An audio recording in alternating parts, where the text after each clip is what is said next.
네, 걸어가면서 하니까 그래서 예. 네. 오늘은 네. 오늘은 구약과 신약의 유사한 그 구조, 성경 구조를 좀 제가 말씀을 좀 드리겠습니다.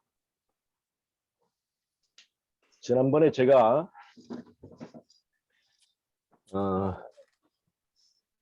신약의 구조를 좀 말씀드렸었죠. 자, 지금 화이트보드 잘 보이시나요? 지난번에는 제가 그걸 발표자 모드로 안 해가지고 이 화이트보드 잘 안 보이실 텐데 지금 잘 보이세요? 네네. 네. 자, 지난번에 제가 이제 신약의 전체적인 구조를 말씀드렸죠. 요한의 기별, 요한복음부터 요한 1, 2, 3서가 있고 그 다음에 요한계시록에 있어서 이 5권이 하나의 주제를 말하고 있습니다. 말씀이 육신이 되심이라고 하는 하나의 주제를 얘기하고 있습니다. 그 다음에 이 요한복음을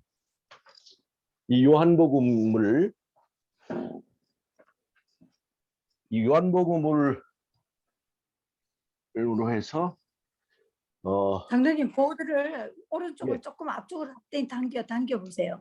이 보드 오른쪽을 이쪽이요? 예. 예. 됐어요? 그렇게 네. 예. 조금 더. 예, 됐습니다. 됐습니까? 네. 그러면 예. 나리야 이 보드 좀 잘 나오는 거 좀 하나 가져와. 보드 마카? 여기다 놓고 어디다? 여기다 놓고 보드 마카 좀 하나 좀 잘 나오는 거 하나 가져와. 오케이. 네. 자, 이 요한복음 밑에 요한복음이라고 하는 것은 사복음서의 이제 총론이죠. 그 밑에 공관복음, 출애굽, 마태복음이 있어요. 마태복음에서 마가복음으로 흐르는 계통이 있고 마태복음에서 누가복음으로 흐르는 계통이 있다고 제가 말씀을 드렸습니다. 그 다음에 누가복음에서 사도행전으로 흐르고 이 사도행전으로부터 사도행전의 성령의 역사로 인해서 7교회가 시작됩니다. 7교회. 첫째 에베소교회, 둘째 서문학교회, 셋째 버가목교회, 넷째 두아디라교회, 다섯째 사대교회, 여섯째 빌레아델비아 교회, 일곱째 라오디게아 교회, 이렇게 교회가 흘러갑니다. 이게 신약의 복음 구조예요.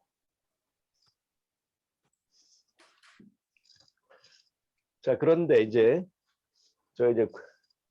요한복음은 말씀이 육신이 되심, 그것이 주제라고 제가 말씀을 드렸죠. 오케이, 됐어. 고마워.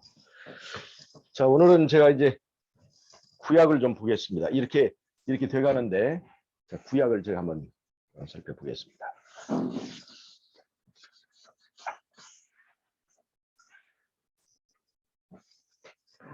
자, 구약을 보면요.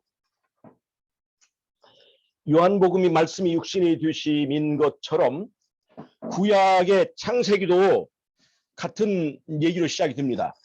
구약의 창세기를 보면 태초에 하나님이 천지를 창조하시니라. 땅이 혼돈하고 공허하고 흑암이 깊음에 있었고, 그런데 하나님께서 뭘 시작하시냐면 말씀하시기를 시작하세요. 말씀하시니 그 말씀이 빛이 되었습니다. 말씀이 빛이 됐어요. 그 다음에 말씀이 궁창이 되고 말씀이 사람이 되었습니다. 즉 창조의 이야기는 말씀이 육신이 되심의 구약 버전이라고 볼 수 있습니다. 구약 버전. 그 다음에 창세기 3장 15절에는 여자의 후손에 대한 약속이 있어요. 여자의 후손. 그것이야말로 하나님이 사람의 모양으로 나타나서 이제 죄인을 구하겠다고 하는 그야말로 말씀이 육신이 되신 이 복음의 구원의 복음의 핵심이죠. 말씀이 육신이 되시겠다. 오셔서 말씀이 육신이 되어 오셔서 인간을 구원하겠다고 하는 이야기입니다. 이게 창세기 이야기인데 창세기에서 여기서부터 이제 두 개의 제사로 나누어지죠. 가인의 제사와 아벨의 제사. 자, 여기서 두 가지 이 세력이 선악간의 대쟁투를 에덴 동산을 시작합니다. 가인의 이 정신이 그 다음에 홍수 후에는 바벨탑으로 이어지고 그 다음에 바벨탑이 나중에 바벨론으로 그 정신이 옮겨갑니다. 이 아벨 자손의 정신은 아브라함과 그 다음에 이스라엘로 이어집니다. 그리고 이스라엘 대표하는 것은 예루살렘입니다. 자, 이렇게 창세기는 말씀이 육신이 되신 창조의 역사와 말씀이 육신이 되셔서 사람 가운데 나셔서 인간을 구원하신다고 하는 그 복음의 선포, 그 다음에 두 무리가 있는데 하나는 가인 계통의 바벨론 계통이 있고 하나는 아브라함 계통의 이스라엘이 있는데 이 둘이는 선악간의 대쟁투, 하늘에서부터 시작된 선악간의 대쟁투, 바로 말씀에 관한 싸움이 계속해서 이어진다고 하는 거예요. 그것이 바로 창세기의 이야기입니다. 그래서 창세기의 주제, 창세기를 정리하면 창세기 말씀이 육신이 되심입니다. 창세기 말씀이 육신이 되심. 말씀이 육신이 되심이에요. 그 밑에 출애굽기가 있죠. 자, 보세요. 창세기에서는요, 이 말씀이 육신이 되신 이 복음을 가지고 바벨론 세력과 선악간의 대쟁투가 벌어지는데 창세기에서는 아브라함, 이삭, 야고보 이 세 조상이 이제 형성되는 과정, 그리고 이제 요셉이 이제 애굽에 팔려가는 과정까지 나왔습니다. 즉 아브라함, 이삭, 야곱의 그 조상의 형성, 뿌리가 형성되는 그 이야기가 나와 있고, 이제 그들이 말씀이 육신이 되어서 우리를 죄 가운데서 구원해서 하나님 나라로 구원하시는 그리스도의 역사를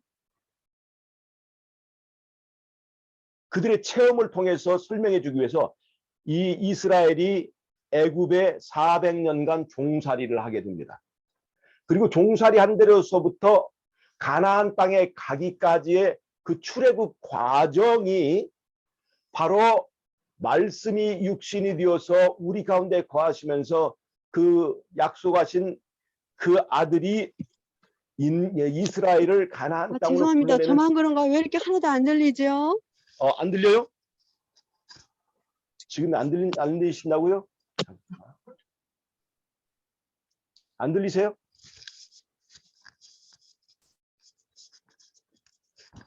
지금 안 들리시나요? 잠깐만요. 저희는 잘 들리는데 잘 들립니다. 네, 박희수 집사님 안 들리시나요? 예. 지금 멜번에 계셔서 그러신가 보다. 멜번에 가셔서 어떻게 그 부근에 아마 뭐 스테이션이나 이런 건 없겠죠. 장애물 받는데. 예. 그런데 이어폰을 좀 사용하시면 좀 들리실까? 다른 네. 분들은 들리시는 거죠? 저희는 네, 괜찮아요. 괜찮습니다. 예. 자, 그래서 그 약속의 자손이 이스라엘을 애굽에서 구해서 가나안까지 이끌어가는 그 과정을 이스라엘 자손의 역사 속에 심어 놓아서 그래서 이스라엘이라고 하는 하나의 이제 그 가문의 사람들을 하나의 군대로 양성하는 그런 과정이 이 출애굽 과정에 있습니다. 그래서 출애굽기는 바로 애굽에서 이제 나와서 이제 이스라엘이라고 하는 군대가 이게 등장하게 되는 이야기가 있습니다. 자, 제가 말씀드린 것처럼 창세기는 말씀이 육신이 되심이라고 하는 그 기별로 요약할 수 있다고 그랬죠. 창조의 얘기에 그랬고 여자의 후손에 대한 약속이 그렇고 아브라함과 이삭과 야곱의 이야기를 봐도 아브라함이 이삭을 낳는다 하는 얘기가 다른 말로 하면 그 여자의 후손을 낳는 그 이야기가 그들의 그 가족 관계를 통해서 표상적으로 그 기별을 지금 얘기해 주고 있는 거예요. 그래서 창세기는 말씀이 육신이 되심을 얘기하고 있습니다. 자, 그럼 출애굽기를 보겠습니다. 아까 신약에 제가 말했던 것 한번 비교해서 한번 잘 보세요. 출애굽기는 두 가지 요소가 있습니다. 출애굽기에는 율법이 있죠. 율법. 첫째, 두 가지가 있어요. 의문의 율법, 제사법이 있고, 제사법이 지금 반포되죠. 유월절 같은 거. 그런 이 제사법, 의문의 율법이 있고, 또 하나는 십계명, 도덕적 율법. 십계명이 있어요. 그래서 출애굽기에는 율법적 요소가 한 가닥 있고, 또 하나는 출애굽하는 믿음의 행위 요소가 있습니다. 행위의 역사가 있습니다. 출애굽하는 행위. 그래서 출애굽에는 두 요소가 있어요. 율법 요소와 행위 요소가 있습니다. 말씀이 육신이 되심이라고 하는 이 복음에도 바로 말씀이라고 하는 율법과 그 다음에 육신이라고 하는 우리 삶과 그 행위를 말하는 요소가 이게 성육신 기별 또 말씀이 육신이 되심 기별 속에 있는데 출애굽기는 바로 그 두 요소가 다 들어 있습니다. 율법과 그다음 행위. 그다음에 이 율법 출애굽기의 율법의 요소를 이 말씀의 요소를 이어받는 것이 레위기와 신명기입니다. 레위기와 신명기는 주로 말씀에 집중되어 있어요. 레위기는 제사법이 주로 되어 있고 의문의 율법이, 신명기는 도덕적 율법, 이제 계명의 재해석이죠. 이렇게 되어 있습니다. 그 다음에 출애굽, 애굽을 떠나서 광야의 여행, 광야의 과정은 바로 민수기가 설명하고 있습니다. 민수기, 광야. 그 다음에 그들이 이제 들어가 싸우는 전쟁, 여호수아가 얘기하고 있습니다. 이렇게 모세 오경과 여호수아가 구조를 이루고 있어요. 아까 제가 신약을 이제 그 구조를 설명할 때에 마태복음에서 마가복음으로 흐르는 구조, 그 다음에 마태복음에서 누가복음으로 흐르는 구조, 그 다음에 그 누가복음 밑에 사도행전이 있고, 그 다음에 사도행전의 역사를 통해서 7교회가 있고. 자, 그런데 구약은 창세기라고 하는 총론 밑에 출애굽기에서 레위기 신명기로 흐르는 말씀 계통, 그 다음에 출애굽기에서 민수기 여호수아로 흐르는 행위 계통, 믿음의 행위 계통이 두 가지 기별이 이렇게 구조가 이루고 있는데, 여호수아를 통해서 이제 이스라엘 백성이 가나안에 들어옵니다. 가나안에 들어와서 그때부터 사도행전을 통해서 7교회의 흐름이 있는 것처럼 구약도요 여호수아서를 통해서 전쟁이 이긴 다음에 7개의 시대가 있습니다. 잘 보세요. 맨 처음에 사사시대가 있습니다. 사사시대 있죠. 그 다음에 이제 사사시대 다음에 왕정시대로 가기 전에 중간에 과도기적 시대가 있습니다. 이건 뭐냐면 마지막 사사 사무엘에서 다윗으로 이전하기까지 여기 이 사울이 있는 이 바로 사무엘 상하의 시대가 있죠.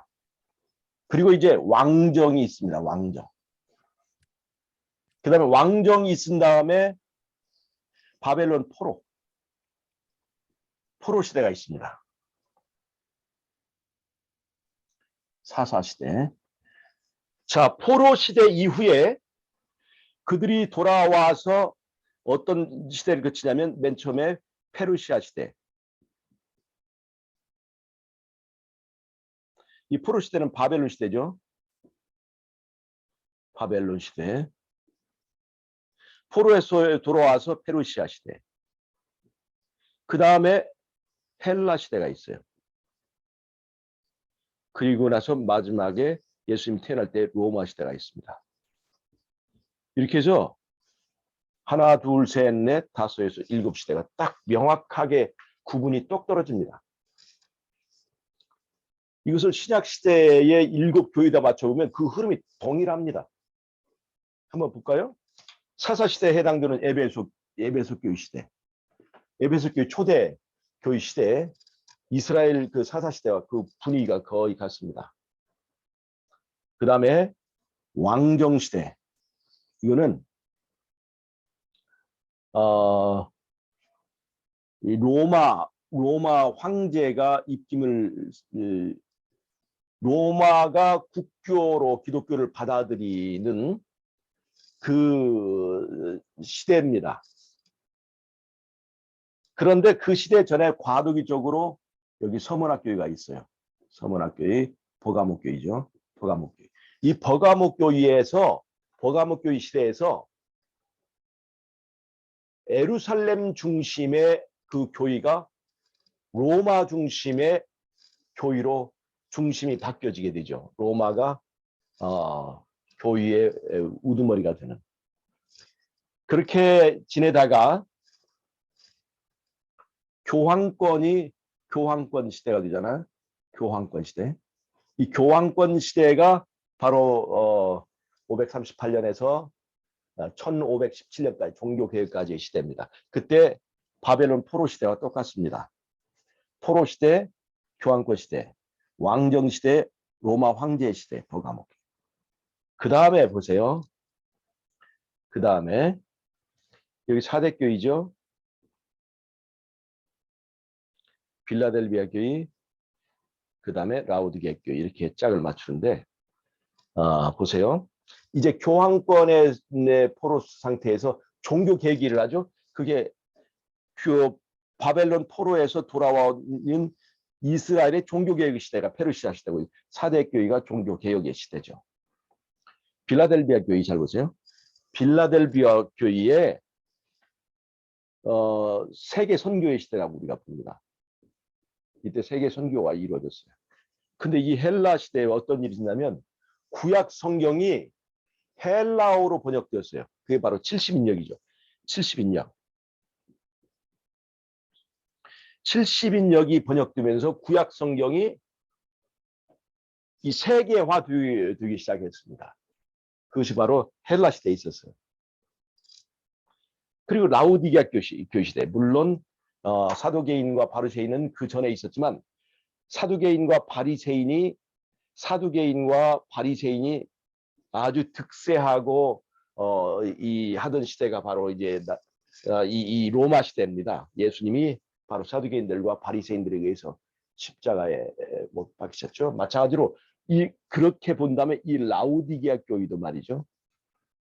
라우디게아 교회도 거의 사두개인과 바리새인들의 전성시대라 볼 수 있습니다.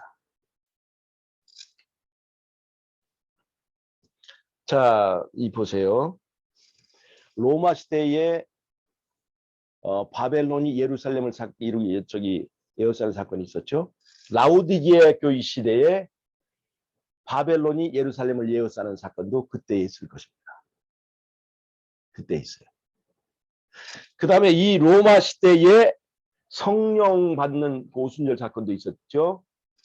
그런 것처럼 로마 시대라네. 그 로마 시대에 이제 이 예루살렘이 멸망하는 사건이 있었고 그 전에 이제 성령 받는 사건도 있었습니다. 라우디게아 교회도 마찬가지입니다. 그때 느림미 성령과 함께 일요일 휴업령이 있습니다. 그래서 이 신약과 구약의 체계를 이렇게 딱 맞춰보면 굉장히 유사한 패턴을 밟고 있다 하는 것을 좀 아실 수 있겠죠? 느껴지죠? 이런 구조가 있습니다. 자, 그러면 이제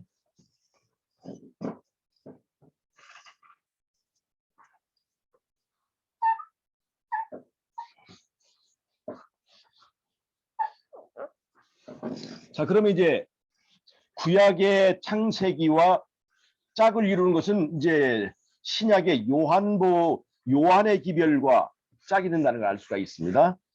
자, 그럼 제가 이제 한번 오늘 그걸 좀 보겠습니다.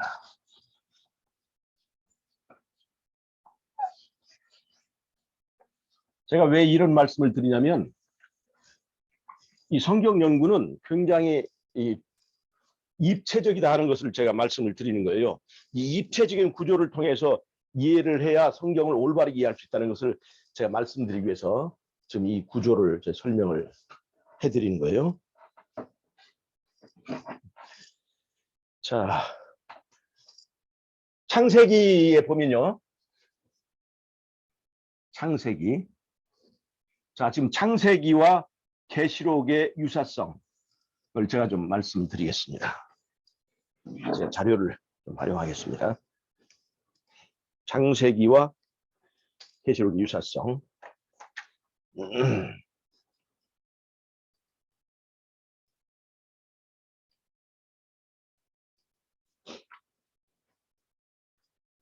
자, 보이시죠?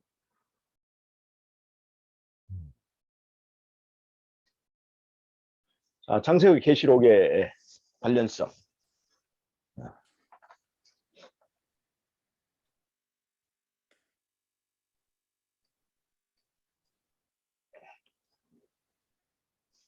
창세기 1장, 2장에 잃어버린 낙원의 이야기가 있습니다.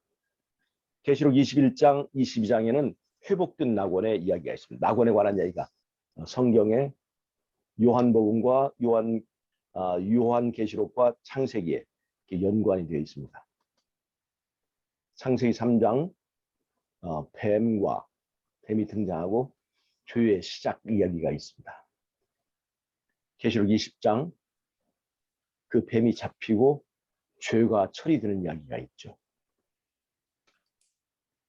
창세기 4장에 두 제사가 있고 계시록 19장에 두 잔치가 있습니다.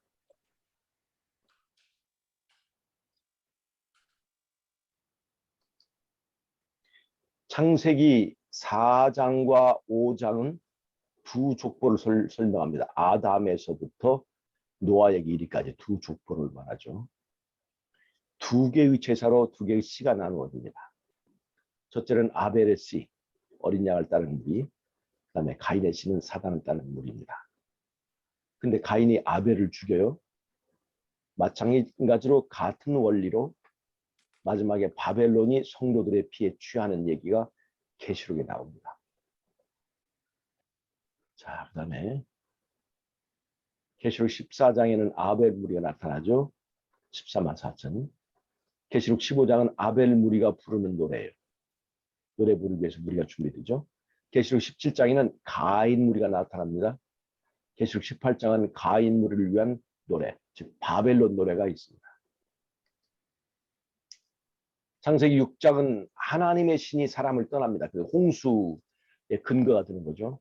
하나님의 아들이 사람의 딸들과 결혼함으로 그 네피림이 등장하게 되고 그 다음에 하나님의 신이 사람을 떠납니다. 계시록 18장은 바벨론이 귀신의 처소가 되었습니다. 네피림은 하나님의 사람과 사람의 딸들이 결합한 것이고 그다음 현대 바벨은 아합과 이세벨의 결합을 봤습니다. 종교와 정치가 결합하는 것이죠. 바벨론. 창세기 6장에서는 방주를 짓고 방주로 들어오라고 하죠. 그 당시에 현대 기별이고 계시록 18장은 바벨론을 무너뜨리고 바벨론에서 나오라고 합니다. 오늘날의 현대 기별입니다. 그래서 바벨론에서 나오라는 것은 홍수 시대에 방주에 들어오라는 기별과 같습니다. 창세기 6장, 7장, 8장 홍수 심판이죠. 하늘에서 물이 쏟아지죠. 그다음에 계시록 16장은 하늘에서 재앙이 쏟아집니다. 짝을 이루는 거예요. 창세기 9장, 10장, 11장에는 바벨탑이 있고 계시록 17장, 18장에는 바벨론이 등장합니다. 창세기 12장은 아브라함이 갈대아 우르를 떠나서 하나님을 떠나갑니다. 즉 바벨론에서 나와서 하나님을 떠나갑니다. 계시록 18장은 바벨론에서 나오라 이렇게 얘기하고 있어요. 계시록 14장은 어린 양이 어디로 이끌려 따라가는 14마선인데 이것은 믿음으로 하나님이 인도하시는 대로 바벨론을 떠나 나오는 아브라함 무리의 모양과 똑같습니다. 계시록 13장은 롯이 아브라함을 떠나서 떠나는데 롯이 아브라함과 이제 분리되죠. 계시록 13장은 기독교 세력이 배도합니다. 진리를 떠나는 거예요. 롯이 아브라함을 떠나서 이익을 따라서 소돔으로 간 것처럼 계시록 13장은 기독교 세력이 이를 따라서 진리에서 떠나가는 얘기가 나와요. 계시록 14장에는 소돔에 있는 롯을 구하기 위해서 아브라함의 전쟁이 있다면 계시록 14장은 바벨론에 있는 아벨 자손을 구하기 위한 14만 4천인의 영적 전쟁이 있습니다. 계시록 14, 15장은 멜기세덱의 아브라함 영접 이야기가 있고 아브라함에게 씨의 약속이 주어져요. 계시록 15장은 14만 4천이 아브라함이 전쟁에서 이기고 승리한 것처럼 계시록 15장에는 14만 4천이 영적 전쟁에 승리하고 부르는 유리 바닷가에서 부르는 노래가 있습니다. 또 멜기세덱이 아브라함 영접하는 것처럼 계시록 15장에서는 하나님께서 이 승리한 무리를 영접합니다. 창세기 16장, 17장은 하갈이 사레를 학대하고 아브라함과 하나님과의 언약의 표 할례가 주어지는데 계시록 13장은 가인 자손의 아벨 자손을 학대하는 것과 거기에 언약의 표 할례가 주어진 것처럼 여기는 짐승의 표의 이야기가 있습니다. 창세기 18장 19장은 소돔과 고모라 심판이 있고 창세기 18장 19장은 소돔 고모라 멸망이에요. 계시록 16장은 바벨론 심판입니다. 창세기 19장의 기별은 계시록 14장의 새 천사 기별과 일치합니다. 소돔과 고모라를 멸망시키기 위하여 새 천사가 내려온 것처럼 계시록 14장에는 바벨론을 무너뜨리기 위하여 새 천사의 기별이 주어집니다. 창세기 20장, 21장, 22장은 이삭의 탄생 이야기가 있고 계시록 12장은 정결한 교회의 순환이 있습니다. 창세기 24장은 이삭의 혼이 있으면 계시록 19장은 어린 양의 혼인잔치가 있습니다. 자, 이렇게 분석을 해보니까 창세기와 요한의 기별 중에서 요한계시록이 굉장한 짝을 이루는 걸 알 수가 있죠. 이 성경에 이런 기묘한 구조를 보면 이게 바로 하나님이 계시다는 증거구나. 요한과 모세가 전혀 시대가 다른 사람들인데 그 내용 속에 이렇게 짝이 되는 그 구조가 딱 있다는 것을 우리가 알 수가 있습니다. 자, 그 다음에 이번에는 요한복음과 창세기의 관련성을 좀 보겠습니다. 요한복음 창세기 1장 1절 태초에 하나님이 천지를 창조하십니다. 요한복음 1장은 태초에 말씀이 계시니라. 그게 시작되죠. 그리고 요한복음 1장 14절에 보면 말씀이 육신이 되어 우리 가운데 거하시게. 창세기에도 보면 바로 그 약속이 주어지죠. 자, 요 창세기 2장에는요 아담과 하와의 결혼식이 있습니다. 그 둘을 하나님께서 짝을 지어주시죠. 첫 번째 결혼식입니다. 구약시대의 첫 번째 결혼식. 요한복음 2장에는 예수님이 공생애를 하시면서 첫 번째 이적을 베푸시는데 그것이 바로 가나의 혼인잔치 이야기입니다. 즉 2장의 이야기는 똑같이 혼인 이야기가 있습니다. 창세기 3장에서는 여자의 후손에 대한 약속이 주어집니다. 그런데 요한복음 3장 15절 16절에도 바로 그 얘기가 있습니다. 우리가 잘 아시는 이야기죠. 요한복음 3장 15절에 어떤 얘기가 있을까요? 이와 같이 모세가 광야에서 이제 뱀을 든 것처럼 인자도 이렇게 들려야 하리라. 이게 14, 15절에 있는 얘기입니다. 이는 저를 믿는 자마다 영생을 얻게 하려 하십니다. 14, 15에 있어요.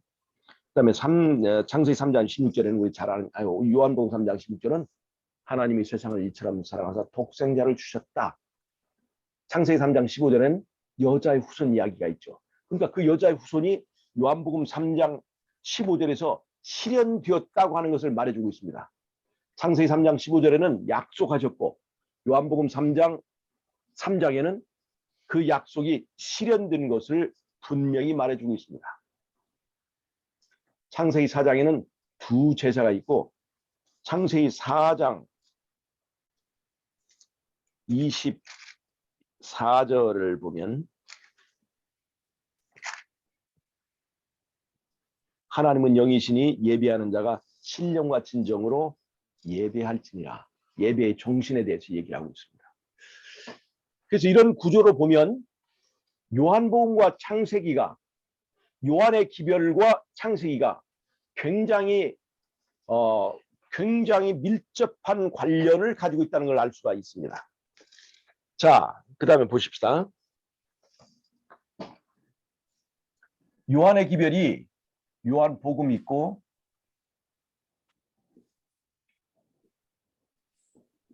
요한 1, 2, 3서가 있어요.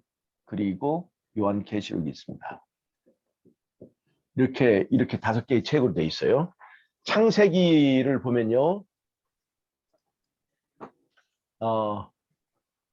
창세기 속에 이 요한복음의 기별이 들어있고 창세기 속에 요한계시록이 연결되는 것까지 분명히 말씀드렸죠. 요한복음은 요한 1, 2, 3서라고 하는 3단계 기별이 있는데 창세기에 보면 아브라함이 등장하고 아브라함에서 이삭이 나오고 이삭에서 야곱으로 발전하는 이 조상 가문의 완성이 있습니다. 이 3단계가 마치 요한의 기별, 요한의 편지 1, 2, 3서와 같이 이 창세기의 구조가 되어 있습니다. 요한의 1, 2, 3서가 있는 것처럼 창세기에도 아브라함과 이삭, 야곱으로 이어지는 역사의 3단계가 있습니다. 그래서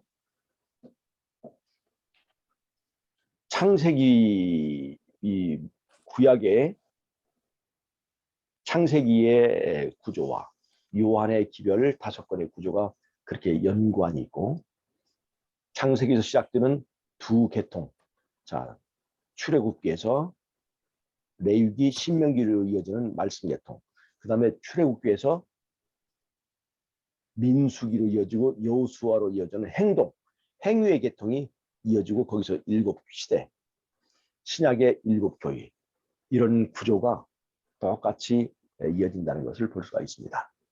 자, 그럼 오늘 제가 마지막으로 말씀드릴 것은 출애굽기에서 시작되는 그 말씀 요소와 그 다음에 행위 요소가 일치하는가 하는 것을 보겠습니다. 이 출애굽기에서 시작되는 믿음의 행위,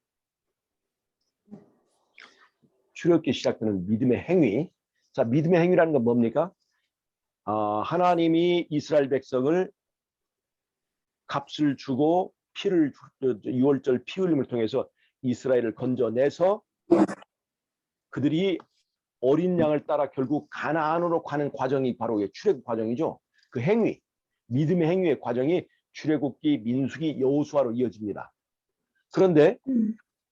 말씀은 두 가지 종류가 있죠. 하나는 제사법, 또 하나는 십계명, 율법, 도덕윤법, 이렇게 두 가지가 요소가 있는데 이 제사법 속에 바로 이런 출애굽의 얘기가 그대로 원리가 일치합니다. 자, 제사법이 뭐예요? 출애굽은 애굽이라고 하는 나라에 종살이하던 사람들을 하나님께서 불러내서 자유의 땅 가나안으로 이끌어주는 그 과정이에요. 이게 구원받는 그 원리가 다 그 과정에 숨어 있습니다. 그런데 이것이 말씀 속에 들어 있어요. 그것이 뭐냐면 그게 바로 제사법입니다. 자, 제사법 한번 볼까요? 자, 양을 잡아서 제사를 드리는데 잘 보세요. 주인이 죄를 지으면 양을 끌고 오죠. 그 다음에 그 양에다가 자기의 죄를 안수해서 넘겨줍니다. 그러면 양이 죽습니다. 양을 죽이는 건 누가 죽이는가요? 레위인입니까? 제사장입니까? 양을 누가 죽일까요? 죄인이요. 예? 죄인이요. 맞아요. 레위인도 아니고 제사장도 아니고 죄인이 죽여요. 네. 그래서 이 제사를 통해서 확실하게 예수는 빌라도가 죽인 게 아니라 바로 네 주에 죽였다 하는 것을 확실하게 알려줍니다. 그래서 우리가 이 제사, 예배를 통해서 깨달아야 되는 것은 예수를 죽게 한 것은 바로 너고 내 죄다. 그래서 예수님과 내가 아주 밀접한 관계에 있다는 것을 깨닫는 것이 굉장히 중요합니다. 예수는 내가 죽였구나 하는 것이 정말 이 깨달음의 첫 번째 단계예요. 아멘. 자, 보세요. 그 양은 어떻게 됩니까? 야, 이제 이 안수받고 죽임당한 양은 껍질이 벗겨지죠? 양이 이렇게 보기에 털도 있고 할 때는 멋있는데 그게 가죽이 벗겨지면 말이죠. 그러니까 홀딱 벗은 거예요. 양은 옷 한 벌 하나 평생 가죽 잠바 입고 나와서 평생 그은 입고 사는데 그 가죽 잠바 벗겨놓으면 아주 초라한 모습으로 벌거벗겨지는 거예요. 이것은 바로 예수님이 십자가에서 완전히 원래 하늘에서 왕이시고 우주의 지배자인 그분이 사람들 앞에서 홀딱 벗겨진 모습으로 나타난 예수님을 상징합니다. 그 다음 단계는 팔다리를 조각을 냅니다. 팔다리를 조각을 내요. 각을 뜬다고 하잖아요. 토막을 내죠. 토막을 내요. 잘 보세요. 양이라고 하는 형체는 원래는 자기의 그 자아를 말합니다. 이 자아가 제사 과정을 통해서 토막 쳐져요. 잘게 부수어지는 거예요. 잘게 부수어집니다. 이렇게 짐승을 말이죠. 죽이려고 이렇게 몸통을 다 잘게 부숴도 어떤 때는 살아있는 경우가 있습니다. 뱀 같은 거 이렇게 몸통 잘라서 이렇게 놔두면 죽죠, 대부분. 그런데 어떤 때는 그 대가리가 살아가지고 갑자기 사람 손을 물어가지고 사람이 죽는 경우도 있습니다. 각을 떠도 이게 토막 내도 살아있는 경우가 있어요. 닭 같은 경우도 머리 잘라도 몇 시간 살아있다고 있을 수 있다고 그래요. 그래서 이 재물의 자아가 완전히 가루가 되도록 거기다가 불을 붙입니다. 불을 붙여서 결국은 가루가 돼버려요. 자아가 완전히 박살나버린 것입니다. 자기 중심적인 생각, 자기 교만, 자기 이기심이 이 제사의 과정을 통해서 완전히 성령의 불에 의해서 가루가 나버립니다. 그리고 결국에는 너는 흙이니 어디로 들어가라? 흙으로 돌아가는 것입니다. 이 제사의 과정이 그래요. 왜 흙으로 돌아가야 될까요? 하나님이 맨 처음에 창조하실 때 뭘로 창조하셨어요? 흙으로 창조하셨습니다. 흙으로. 하나님께서 마음대로 빚을 내면 사람이 어디로 돌아가야 되냐면 흙으로 돌아가야 돼요. 흙으로. 우리가 육신이 죽으면 육신이 흙으로 돌아가게 되겠지만 죽기 전에 우리의 자아가 그렇게 가루가 돼버려야 됩니다. 가루가. 제사의 과정이 우리에게 그것을 요구하고 있어요. 십자가의 사랑에 의해서 우리가 가루가 되는 거예요. 그것이 제사의 과정입니다.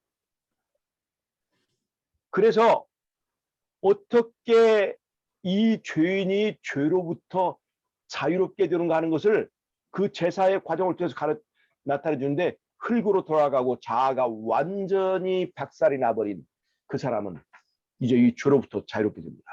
그리고 그 피가 이제 성소로 옮겨져서 그 피의 은혜를, 피가 성소를 더럽히는 것이 아니라 피는 죄를 깨끗하게 하는 것인데, 그 피 속에 내가 그 양에다 안수를 했기 때문에 그 피가 죄를 끌고 들어갑니다. 피가 죄를 끌고 들어가요.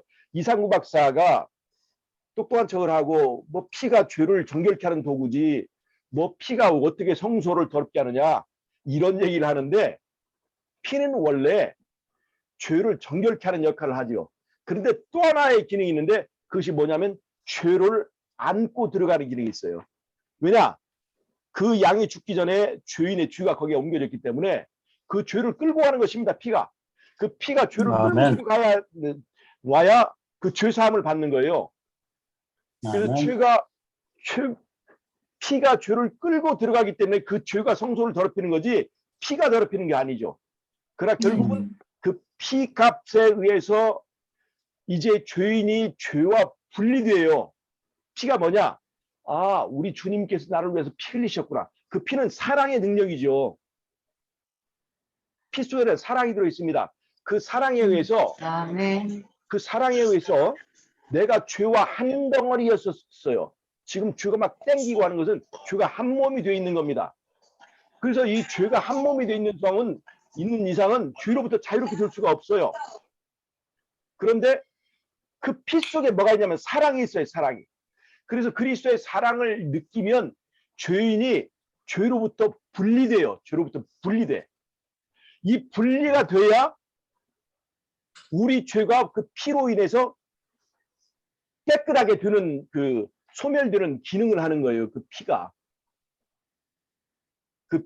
이건 그리스도의 피만 가능한 거예요. 그리스도의 피에만 나와 죄를 분리시켜줄 사랑의 능력이 거기에 있는 것입니다. 그리스도의 피에만. 하나님의 사랑만이 나를 죄로부터 분리시켜주고, 분리가 돼야만 성소에서 그 죄를 정결케 할 수가 있어요. 만약에 분리되지 않은 사람은 어떻게 되느냐? 마지막에 죄를 태울 때 함께 죽는 겁니다. 결국에는 다 죄는 소멸되는데, 그때 죄와 분리되지 않은 사람은 결국에는 그냥 부활이 없이 흙으로 돌아가게 됩니다. 그런데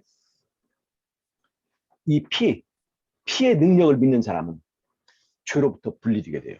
예수님을 사랑하는 만큼 예수님에게 가까이 가면 갈수록 내가 죄를 싫어하게 됩니다. 이 작용이 없으면, 이 거듭남의 과정이 없으면 100번 교회 가도 소용없습니다. 100번 보혈 찬미 불러도 소용없습니다. 진짜 그 피가 나를 녹여서 나와 죄가 분리된, 그래서 세상이 싫어지고 그 다음에 죄가 싫어지고, 반면 하나님의 말씀이 달콤해지고 하나님의 말씀대로 사는 것이 이제는 그것이 나에게 수월한 일이 돼버리는 그런 놀라운 변화와 거듭남의 과정을 그 피가 만들어주지 않으면 우리 죄는 성소에서 정결케 되지 못합니다. 그런데 바로 이 제사법, 그 제사법이 우리가 어떻게 죄로부터 자유롭게 되는가 하는 원리를 다 설명해 주고 있습니다. 또 일곱 절기는 어떻습니까? 일곱 절기. 그 제사법, 의문의 율법 중에 들어가는 것 중에 하나가 또 절기잖아요. 절기 자체가, 일곱 개의 절기가 바로 죄를 다루는 법적 어떤 단계를 다 말해줍니다. 그래서 우리 재림교회가 다른 일반 교회와 다른 것은, 일반 교회는 십자가에서 다 끝났다 얘기하죠. 근데 우리는 십자가에서 시작하는 거예요. 시작하는 거. 그것을 깨닫게 해주는 것이 바로 절기입니다. 6월절을 시작하죠. 바로 그 6월절이 십자가잖아요. 근데 거기서 끝나지 않습니다. 마지막 7개의 절기까지 그 과정이 이어져야 되는 것입니다. 그래서 이런 것들이 바로 바로 죄로부터 정결케 되어서 자유의 삶을 살게 해주는 그 이야기가 이 제사법, 의문의 율법 속에 있고, 바로 이 이야기는 출애굽에서 죄의 노예 생활하던 이스라엘 백성이 출애굽에서 광야라고 하는 사망의 골짜기를 지나서 가나안 땅, 자유의 땅으로 가는 그 여정, 전쟁 이야기와 내용이 일치한다는 겁니다. 그래서 출애굽기에 들어있는 말씀 요소와 행위 요소는 일치한다. 그 다음에 도덕법은 어떻습니까? 도덕법, 십계명. 이 출애굽한다는 것은 애굽의 바로를 섬기고 바로의 법을 지키던 사람이 이제는 하나님의 법을 지키는, 즉 하나님이 왕인 나라의 백성으로 이렇게 이동하는 것을 말하는 거거든요. 이제는 바로의 법을 지키던 사람이 이제는 하나님의 법을 지키는 것이에요. 그래서 십계명이 뭐예요? 하나님이 통치하시는 나라의 법입니다. 그건 출애굽해서, 출애굽할 때는 이스라엘이 이제 바로의 법을 따를 수밖에 없었지만, 이제는 하나님께서 피로 사셔서 우리를 애굽에서 건져냈으니까 이제는 누구의 법을 지켜요? 하나님의 법을 지키는 것입니다. 그래서 이 도덕법도 제사법도 다 인간의 구원의 원리를 담고 있고, 이스라엘의 출애굽 행위와 출애굽 속에 들어있는 이 율법 요소는 정확하게 내용이 일치한다. 그래서 말씀과 행위가 일치하는 것이 말씀 육신이 되심이거든요. 바로 그런 것들이 여기에 있다고 볼 수가 있습니다. 그래서 제가 오늘은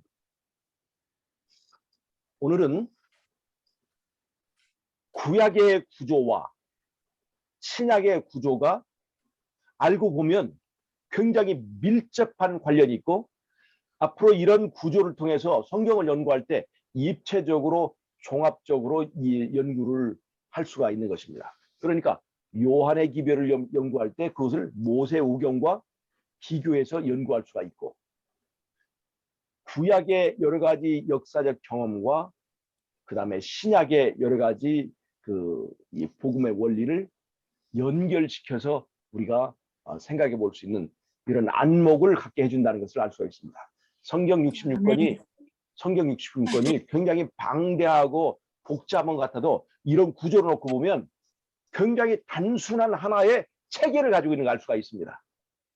그러니까 이 성경의 깊은 구조를 깨닫게 되면, 아하, 이건 하나님이 디자인하기 전에는 절대로 이런 모양이 나올 수가 없다는 걸 알 수가 있어요. 네, 그래서 하나님에 대한 확실한 뿌리를 낼 수가 있습니다. 앞으로 이제 시간이 되는 대로 구약의 7시대와 신약의 7교회도 더 맞춰서 이렇게 잘 이렇게 연결하도록 하겠습니다. 그래서 오늘은 제가 신약과 구약을 연결시켜서 보는 그 안목, 그 원리를 제가 오늘 설명합니다. 오늘 이건 장로님이 완전히 연구하신 거예요. 뭐 그렇게 묻는 분들이 자꾸 많은데요. 이 좀 대답하기 이걸 뭐 무슨 말씀 아시겠죠? 이건 뭐 네. 하여튼 제가 뭐 저는 배울 기회가, 신학을 안 해서 배울 기회가 없어서 특별히 누구한테 배우지는 못했어요. 근데 이제 제가 이 대댕투적 마인드를 성경과 예언에서 연구하면서 깨닫게 되고, 그런 거대한 물줄기를 통해서 이렇게 성경을 보게 되니까 이런 안목들이 생기게 됐어요. 그렇다고 해서 제가 뭐가 얼마나 잘나서 그런 걸 했겠습니까? 그냥 이제 우리가 가지고 있는 대쟁투적 그런 원리를 이해하고 봐야만 이렇게 성경이 올바르게 보인다는 것을 제가 말씀드린 것 뿐입니다. 네. 그래서 이런 것들로 인해서 여러분들이 좋은 유익을 좀 얻으셨으면 좋겠습니다. 아멘입니다. 감사합니다. 네. 혹시 정말 그 방대한 양이 오늘은 정말 이렇게 아주 간결하게 이렇게 한꺼번에 들어옵니다. 예. 아주 단순하고 일목요연하게 우리가 볼 수 있습니다. 예, 그렇습니다. 예. 감사합니다. 그래서 깊이 연구하고 더 깊이 들어갈수록 단순해져요. 네, 맞습니다. 하게 되면 말씀이든지 뭐든지 어떤 다른 어떤 원리들, 어떤 분야도 깊이 들어가면 들어갈수록 아주 단순해지고 쉬워집니다. 그렇게 이해를 하시면 되겠습니다. 감사합니다. 예. 제가 이제 일곱 교의와 일곱 시대를 가지고 제 설교를 한번 한 적이 있었는데 어떤 분이 저한테 유튜브에다가 그런 글을 썼더라고요. 예. 이거 맞춰보니까 정말 신기한 대로 정말 신기하게 제대로 딱딱 맞네요. 그렇게 어떤 사람이 그러더라고요. 이거 어떻게 이게 신기하게 이렇게 맞죠? 그렇게 말을 하는 사람도 있어요. 제가 오늘 일곱 시대를 다 자세하게 보진 않았지만 앞으로 이걸 자세히 보면 정말로 구약 시대의 그 흐름과 신약 시대의 흐름이 같아서 라우디게를 이해하려면 마지막 때 그 로마 시대의 그 사회적 배경을 보면 그 당시에 바리새인과 사두개인들이 그렇게 득세했던 것처럼 마지막에도 그러한 방향으로 흘러가는 것을 우리가 볼 수 있어요. 네. 알겠습니다. 예. 질문하실 거 있으면 혹시 질문을 하시죠. 또 이제 성경을 제 흐름과 상관없이 연구할 때 이해가 되지 않던 부분이라든가 또 공부하기를 원하시는 부분이 있으면 말씀하시면 제가 특별히 그 부분에 신경 써서 이 강의를 배정하도록 하겠습니다. 오늘 제사법에 대해서 아주 잘 배웠습니다. 예. 제사법에서 진짜 우리가 잘난 척 할 때는 하나님은 우리를 빚을 수가 없어요. 그런데 맞아요. 내 자신이 알고 보니 아무것도 아닌 그냥 흙 한 줌이구나.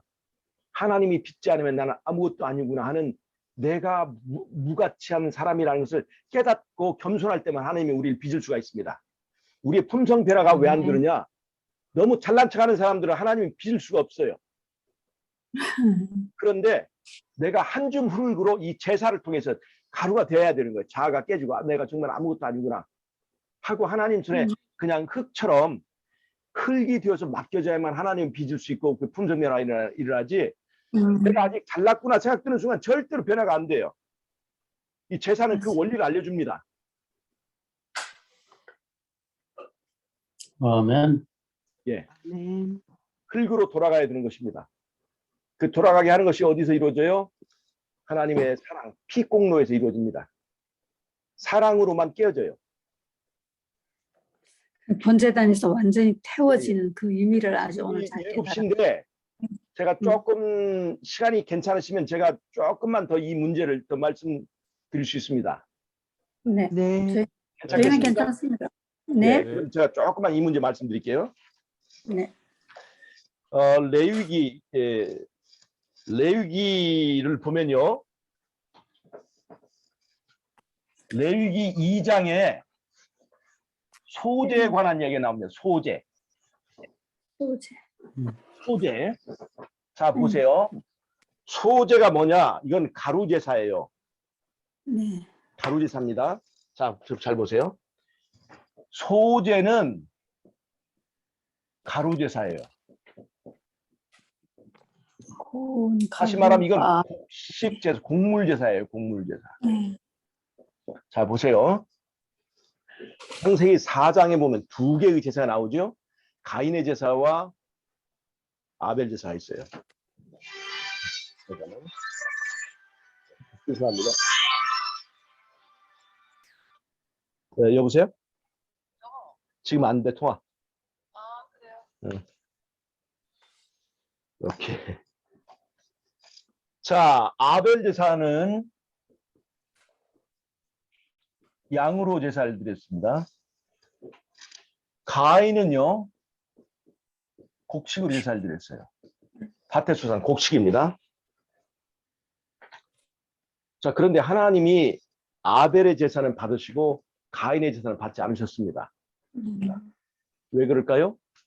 양은 바로 약속하신 하나님의 아들의 희생을 말하는 거고, 이 밭의 소사는요, 가인이 자기가 피땀 흘려서 지은 자신의 행위의 열매입니다.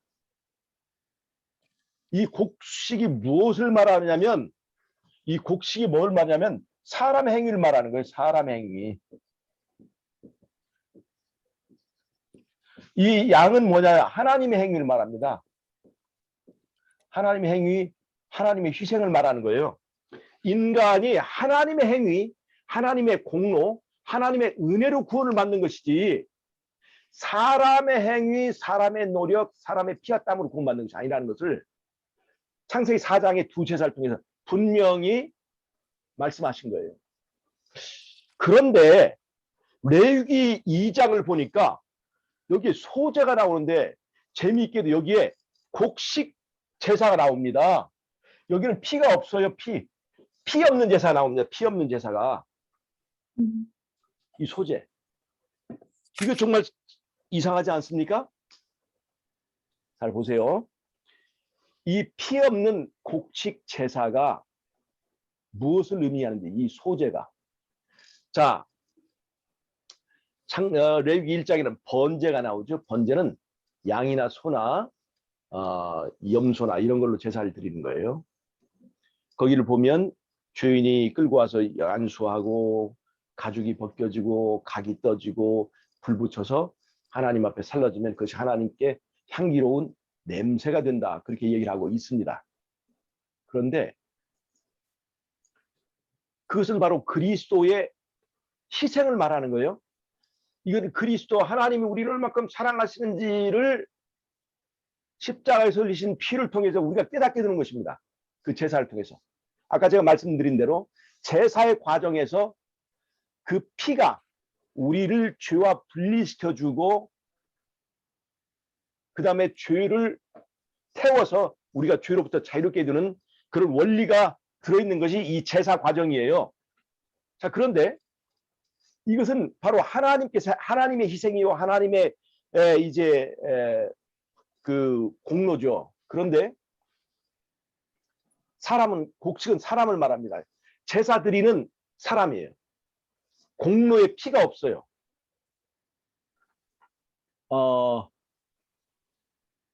제사 드리는 사람은 말이죠. 하나의 곡식과 같습니다. 하나의 밀과 같아요. 자, 이게 하나의 밀입니다. 밀의 씨예요. 그런데 이 제사 드리는 사람이 번제를 통해서 감동을 받아 십자가의 사랑에 의해서 감동을 받습니다. 그러면 그냥 좀 안 돼. 조금 있다. 30분 후에. 네. 이 곡식과 같은 피가 없는 피 공로가 없는 하나의 밀알과 같은 이 죄인이요 십자가의 사랑에 깊은 감동을 받습니다. 그러면 그 감사가 이 밀을 깨트려요. 밀의 자아를 깨트립니다. 예수님이 깨트려진 것처럼 이 밀도 깨지게 됩니다. 그래서 밀이 처음에 볼 때는 깨지기 전에는 밀이 색깔이 어떻습니까? 누리끼리하고 좀 검기도 하고 노랗고 그렇죠? 절대로 밀은 하얀색이 아닙니다. 하얀색이 아니에요. 그런데 이 밀이 양이 죽는 나를 위하여 죽는 그 희생의 모습을 보고 감동받아서 그 자아가 깨져요. 그래서 밀이 깨지면 깨질수록 점점 어떤 색깔을 띠게 될까요? 양과 같은 색깔, 양털과 같은 색깔이 됩니다. 흰색이 드는 거예요. 즉, 이 밀이 예수님이 십자가에서 가루가 되어가는 그 모습을 보고 이 밀도 제사 드린 자도 감사를 통해서 가루가 돼요. 가루가 되면서 이 원래는 누리끼리한 색깔을 가졌던 이 밀이 가루가 되면 될수록 빠지면 빠질수록 점점 더 하얘집니다. 무슨 말 아시겠어요? 자아가 깨어지고 빠지고 가루가 되면 가루가 될수록 더 하얀 색깔을 띠게 됩니다.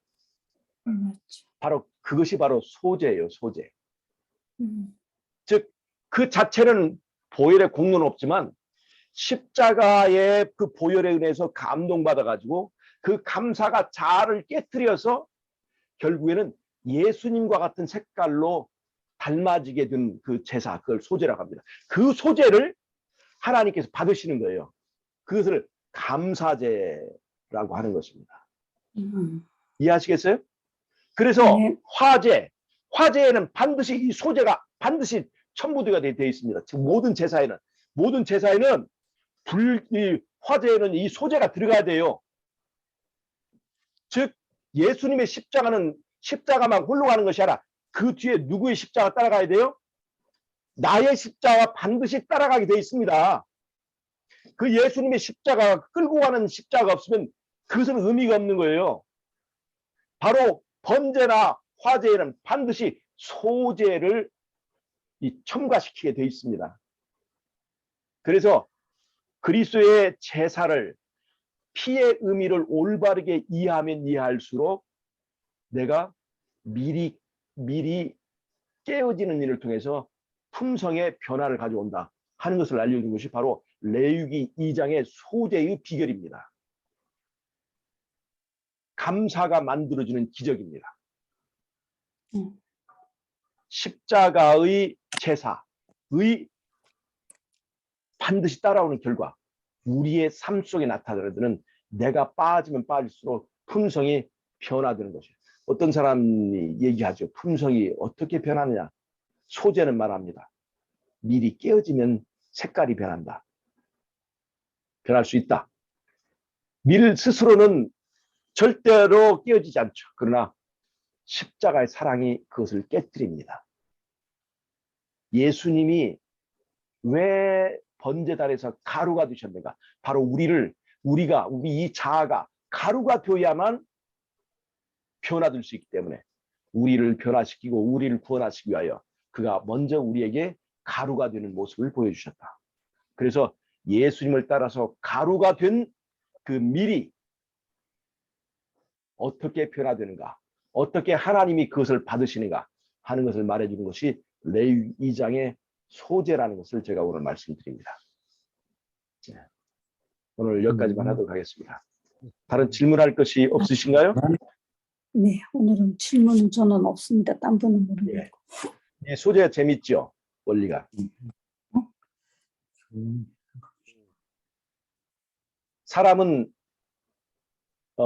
사람이 변할 수 없다를 말하면 거듭남을 부정하는 거예요. 사람 힘으로는 안 되지만 그리스도의 십자가의 능력으로 인간은 변화될 수 있다. 누가 말하는가? 소재가 말한다. 예. 이해하시면 되겠습니다. 변화됐습니다. 그래서 곡식이 사람을 말하지만 가인의 제사에서는 그거는 깨어지지 않은 그 제사고 이 소재는 깨어진 사람의 제사입니다. 사람의 행위도 이렇게 십자가의 사랑에 의해서 깨어지면 그것이 성령의 열매가 되어서 하나님께서 그것을 받으신다는 것을 보여주는 것이 바로 소재의 원리라 하는 것입니다. 예, 그렇습니다. 자, 질문 없으시면 제가 기도하고 마치겠습니다. 네, 고맙습니다. 하나님 우리 아버지, 오늘도 우리에게 말씀을 주시고 깨달음을 주셔서 감사합니다. 우리가 십자가를 바라보는 또 은혜를 주셨사오니 감사하고 십자가의 능력으로 변화되는 우리가 될 수 있도록 도와주시기를 예수님의 이름으로 기도합니다.